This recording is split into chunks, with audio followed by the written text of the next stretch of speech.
ಹುಬ್ಬಳ್ಳಿಯಲ್ಲಿ ಬಡವರ ಅನ್ನಕ್ಕೆ ಕದಿಮರು ಕನ್ನ ಹಾಕಿದ್ದಾರೆ. ಅಧಿಕಾರಿಗಳಿಂದ 500 ಕ್ವಿಂಟಲ್ ಅನ್ನಭಾಗ್ಯ ಅಕ್ಕಿ ಸೀಸ್ ಮಾಡಲಾಗಿದೆ. ಇದೀಗ ಹಳೆ ಹುಬ್ಬಳ್ಳಿ ಮಾರುಕಟ್ಟೆಯಲ್ಲಿ ಅನ್ನಭಾಗ್ಯ ಅಕ್ಕಿಯನ್ನ ಮಾರಾಟ ಮಾಡಲಾಗ್ತಾ ಇತ್ತು. ಅನ್ನಭಾಗ್ಯ ಅಕ್ಕಿ ಖರೀದಿಸಿ ಲೋಡ್ ಮಾಡಿದಾಗ ದಾಳಿಯನ್ನ ಮಾಡಿದ್ದಾರೆ ಅಧಿಕಾರಿಗಳು.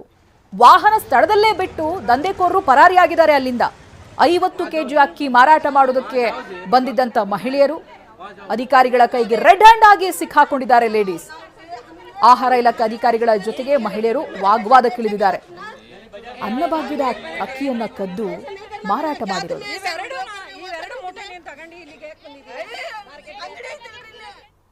ಮಾಹಿತಿ ಸಿಕ್ಕಿದೆ, ಇಲ್ಲಿ ರೇಷನ್ ಅಕ್ಕಿಯನ್ನ ಇಲ್ಲಿ ಬಂದು ಮಾರ್ತಾ ಇದ್ದಾರೆ ಅಂತ. ನಾವು ಮಾಹಿತಿ ತೆಗೆದ ತಕ್ಷಣ ಮಾಧ್ಯಮದಿಂದ ಇಲ್ಲಿಗೆ ಬಂದಿದ್ದೀವಿ. ನಮ್ಮ ಫುಡ್ ಇನ್ಸ್ಪೆಕ್ಟ್ರು ನಾವು ಎಲ್ಲರೂ ಬಂದು ಈಗ ಸೀಸ್ ಮಾಡಿದ್ದೀವಿ. FIR ಆಗ್ತದೆ, EC ಆ್ಯಕ್ಟ್ ಮಾಡ್ತಾ ಇದ್ದೀವಿ. ಈಗ ನಮಗೆ 2 ಕಾರ್ಡ್ದಾರರು ಸಿಕ್ಕಿದ್ದಾರೆ. ಅವರು ಅಲ್ಲಿ ರೇಷನ್ ಅಕ್ಕಿ ತೊಗೊಂಬಂದು ಇಲ್ಲಿ ಮಾರಕ್ಕೆ ಬಂದಿದ್ದರು. ಅವ್ರನ್ನೂ ನಾವು ಸೀಸ್ ಮಾಡಿದ್ದೀವಿ.